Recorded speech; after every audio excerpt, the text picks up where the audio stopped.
Atenção! Começa agora uma teleaula de História do Ensino Médio. Você vai assistir a teleaula de número 10. Bons estudos!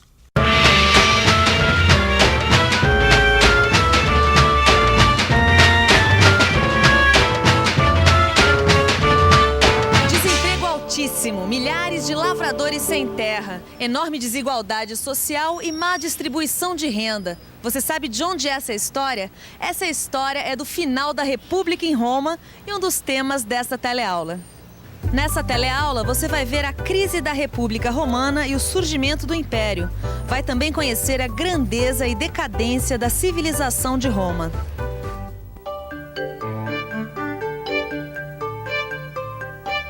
Você já viu quanto devemos ao direito romano e ao seu sistema de leis. Mas no final da República em Roma, no século II a.C., as leis não protegiam os cidadãos igualmente. A aristocracia aproveitava as conquistas militares, mas o povo se via em situação cada vez pior.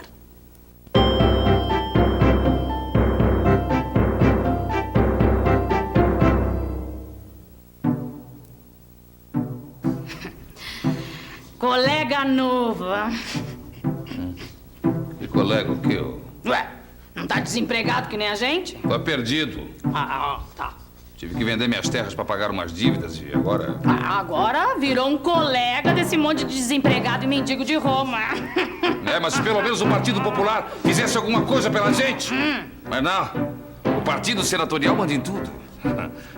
Os ricos estão cada vez mais ricos. Ai, calma, colega, calma, olha só. Os políticos, dão o pão. E o governo dá o circo, A gente pode ver a corrida de bigas grátis. Acabar assim, pão e circo. O que é você agora, meu? O que a gente aqui um monte de homens livres, sem posses, nem empregos, nem terra. Parasitas, eu não quero ser parasita. Parasitas? Era o nome que era dado às pessoas que viviam às custas do Estado, entendeu? O Estado distribuía comida e organizava os espetáculos de circo, e ele que levava essa vida aí. Mas peraí, os pequenos produtores não eram parasitas? Não. Pelo jeito aí, no caso, eles não tiveram foi oportunidade? Nenhuma oportunidade, porque os poderosos formaram os latifúndios, que eram grandes propriedades de terra, usavam trabalho escravo, portanto eles podiam vender os produtos a preços melhores do que os pequenos produtores. Mas Vicente, Roma não era uma república de pequenos fazendeiros? Exatamente. Como foi acontecer esse desequilíbrio todo? Para entender por quê, a gente precisa pensar um pouco. Vamos pensar um pouco. As guerras de conquista de Roma haviam provocado um grande aumento no número de escravos, devido à venda de prisioneiros de guerra. As novas terras conquistadas se tornavam propriedade de uns poucos aristocratas e eram trabalhadas pelos escravos. Sem gastar com mão de obra, esses proprietários podiam produzir e vender seus produtos por um preço menor. Sem poder competir, os pequenos proprietários, os lavradores e os operários perderam suas terras e ocupações. O resultado dessas mudanças em Roma foi uma luta de classes. De um lado, a aristocracia rica, no Partido Senatorial. Do outro, os miseráveis, no Partido Popular. Os senadores trabalhavam para manter os privilégios dos ricos, mas tiveram que enfrentar os irmãos Graco. Tibério Graco se elegeu tribuno defendendo uma reforma agrária. 10 anos depois, Caio Graco retomava a luta defendendo uma lei que protegia os mais pobres e atacando os poderes do Senado. Nenhum dos irmãos Graco conseguiu realizar essas reformas. Acabaram mortos e seus seguidores foram massacrados. A violência acabou abrindo caminho para o surgimento das ditaduras militares. Em 121 a.C., Caio Graco é assassinado pelo Partido Senatorial. Em 107 a.C., Caio Mário é eleito cônsul. Mário era um militar, filho de camponeses, que fortaleceu sua posição no Partido Popular graças às vitórias nas guerras. Foi o primeiro a usar o exército que chefiava para se fortalecer politicamente. Os confrontos políticos continuaram até que o Partido Senatorial convocou o general Sila para conter os partidários de Mário. Em 88 a.C., começa a Guerra Civil. A luta dura 6 anos. Mário morre no conflito e Sila assume o poder. Massacra seus oponentes e institui leis repressivas. Em 72 a.C., os escravos de Roma se revoltaram. O escravo Espartacus, que lutava no circo como gladiador, comanda a revolta de 70.000 escravos, que são esmagados pelo general Pompeu. O general Pompeu, para governar sem depender do Senado, formou um triunvirato com 2 outros importantes personagens da vida em Roma. Triunvirato quer dizer governo dos 3 varões. O primeiro era Pompeu, o segundo, Crasso, o homem mais rico de Roma. E o terceiro era o general Júlio César. Júlio César exerceu todos os cargos públicos em Roma e foi também um defensor dos pobres. Além disso, Júlio César era um brilhante general. Conquistou toda a Gália, o que corresponde hoje aos territórios da França e da Bélgica. A conquista o tornou o homem mais poderoso de Roma. Sentindo-se ameaçado, Pompeu se alia ao partido senatorial e desafia Júlio César. Era a Segunda Guerra Civil. Em 48 a.C., os exércitos de Pompeu e Júlio César têm o confronto final na Tessália. Júlio César vence, persegue Pompeu até o Egito, lá encontra Cleópatra. Cleópatra, a rainha do Egito, torna-se amante de Júlio César. Ao voltar a Roma, ele torna-se ditador perpétuo. Júlio César abre a participação no Senado para representantes das províncias, reparte terras, funda colônias, realiza obras públicas e reorganiza a administração. E institui uma coisa que usamos até hoje. Oi, você sabe de onde veio o nosso calendário de 365 dias e um ano bissexto a cada 4 anos? Veio dos romanos. Se não me engano, do calendário juliano. Nosso calendário é uma herança de Júlio César. Ele o instituiu e por isso é chamado de calendário juliano. Aliás, o mês de julho é uma homenagem a Júlio César, que curiosamente ficou este período no poder, um único ano. A antiga aristocracia conspirou contra Júlio César e em 44 a.C. ele foi assassinado a punhaladas por um grupo chefiado por Cássio e por seu filho adotivo, Brutus. Até tu, Bruto. Dizem que foi isso que Júlio César falou ao ser assassinado. Mas acontece o seguinte, Gil. O seu herdeiro anunciado, que era sobrinho e neto dele, chamava-se Otávio. O que ele fez? Ele se juntou com seus antigos assessores, que eram Marco Antônio e o Lépido, e formaram o segundo triunvirato. Mas pelo jeito que a gente viu na história, esse negócio de triunvirato não deu muito certo, não. Não 3 deu, governando... Não deu certo mesmo. Para começar, um deles, que foi o Lépido, renunciou à sua parte no poder. E o outro, o Marco Antônio, se casou com a Cleópatra, que era a rainha do Egito. De novo essa tal de Cleópatra? Ela mesmo. E que ela não tinha sido amante do Júlio César? Exatamente. Inclusive, ela tinha fama de ser a mulher mais bonita do mundo. Não sei se era ou não, é isso que diz a história. Agora, com certeza, com esse casamento, o que ela estava querendo? Assegurar para o Egito uma posição melhor dentro do Império de Roma. Mas e daí? E daí que Roma viu que essa era uma boa oportunidade para se livrar do Marco Antônio. Então, o que Otávio fez? Declarou guerra ao Egito. Otávio venceu a guerra, derrotando a frota egípcia em 31 a.C. Marco Antônio se matou e Cleópatra se deixou picar por uma víbora. O Egito passou a ser uma província romana e Otávio não tinha mais ninguém à sua frente. A vitória de Otávio inaugurou o período mais próspero de Roma. E Otávio foi sagrado imperador, ou o general vitorioso. E ainda recebeu o título de Augusto, ou o consagrado. Em 27 a.C., Otávio obtém o título de Augusto.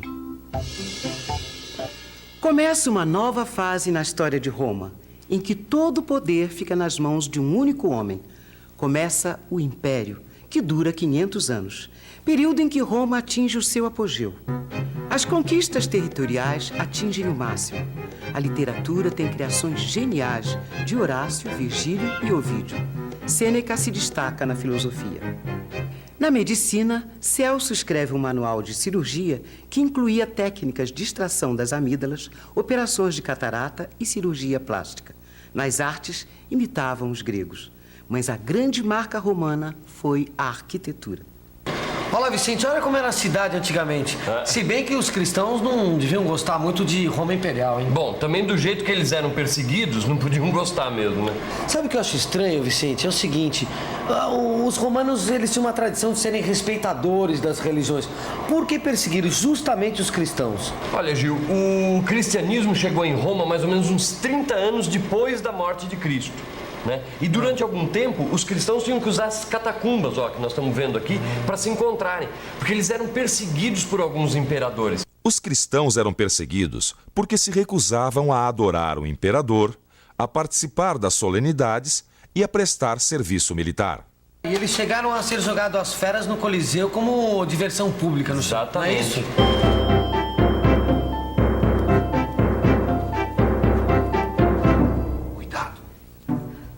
Alguém vê gente entrando nas catacumbas. Nós estaremos perdidos.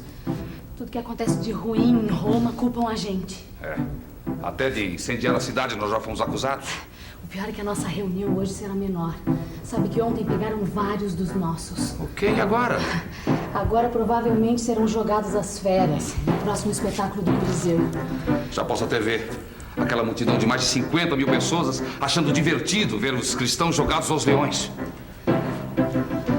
O Coliseu era uma arena construída no centro de Roma pelo imperador Vespasiano em 69. Lá aconteciam espetáculos sangrentos, entre eles a luta de gladiadores. Gladiadores eram escravos que tinham que lutar até a morte. Mas, para outros habitantes do Império Romano, a vida podia ser bem mais amena. Uma cidade dessa época foi preservada quase que inteiramente. Querido amigo, eu estou em Pompeia. É como se eu tivesse entrado no túnel do tempo.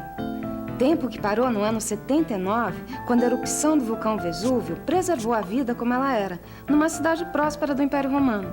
O mercado, os cartazes dos candidatos às eleições, os mosaicos das casas dos ricos, as ruas calçadas, as termas. Que cenário! O Império Romano também teve outras características. O escritor romano Petrônio retratou o desregramento da sociedade no Império com a obra Satiricon. Prostituição, clientelismo, ostentação e luxo em demasia dos ricos marcaram a vida social em Roma. Em 235, a anarquia militar marca o início da decadência do Império, que acontece depois de 200 anos de paz, a chamada Pax Romana. Pouco tempo depois do imperador Diocleciano ter implantado um regime absolutista nos moldes orientais.